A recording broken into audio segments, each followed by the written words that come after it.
What's going on, everybody? It's East Coast Snow, and today we're going to be going over whether or not the Northeast Value Pass is for you. We're going to be going over the mountains, how much it costs, the different age group costs, and what you get with the pass. So let's check it out. Alright guys, so I pulled up the Epic Pass page here, and right here we got the Northeast Value Pass pulled up. Right here we got the age groups for it. So it's $555 for adults 18 to 64.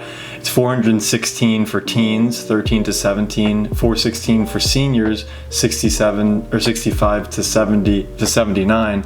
And then for college it's $389 17 to 99. You can be any age as long as you have a college schedule. So all you need is a college schedule for the college one. You send that in, very easy. But those are the prices for the pass. I know last year we got the college pass because I was in college and it was super cheap.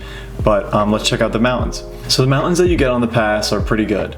I'll start over with the mountains that we've been to, and we'll go over the mountains that we haven't been to, but most of these we have been to. So in the Northeast, we recently went to Wildcat and Attitash. Those are in New Hampshire, right on the border, about 2 hours once you get into the state of New Hampshire. Same thing with Mount Sunapee. Actually, Mount Sunapee is a little shorter. It's only about a six and a half hour drive from our area, which is right outside of Atlantic City. Those are all great mountains. We haven't done Crotched Mountain, and the reason is because we noticed Crotched Mountain was a little bit smaller mountain on the pass, and we decided to do Mount Sunapee, Wildcat, and Attitash since they were the bigger mountains. But definitely, if you've already checked out all three of those, Crotched, gotta try that too on the pass. But I would suggest Wildcat, Attitash, and Mount Sunapee. They're all equally as good as each other. So moving into the Mid-Atlantic, we got Jack Frost, which we've gone to and go to. We got Big Boulder, which is Jack Frost, but it's the night skiing they have. And these are great mountains. Jack Frost is a good one. It's just a little small, right in the Poconos, about 2 hours out of Philly, so it's not bad, but that's a good mountain. We haven't been to Whitetail, Liberty, Seven Springs, Hidden Valley, or Laurel. However, all those mountains are on like the far west of Pennsylvania, so they're like 4 hours outside of Philly. They're like 5-6 hours from us, so we don't go to those mountains. We haven't been yet, and they're smaller mountains, so it's not really worth the drive out there. Here in the Midwest, we got Ohio. I've been thinking about doing an Ohio trip just to say we skied in Ohio, but I know all these mountains are fairly small. I know they have terrain parks, but they're very small mountains, 500-600 feet, 700-foot elevations or smaller, and they're not that good. So moving down to the mountains in Vermont that we've been to, we've actually been to all of these. So we got Okemo Mountain, which most people know of. That's the big one in Vermont. It's mainly a family mountain because it has a lot of blues and a lot of greens, but it's a big mountain. It's got like 150 trails, so that's a great mountain to go to. Mount Snow is also a great one. They have Carinthia Park, which is like a mashup of like 4 or 5 terrain parks, which are insane.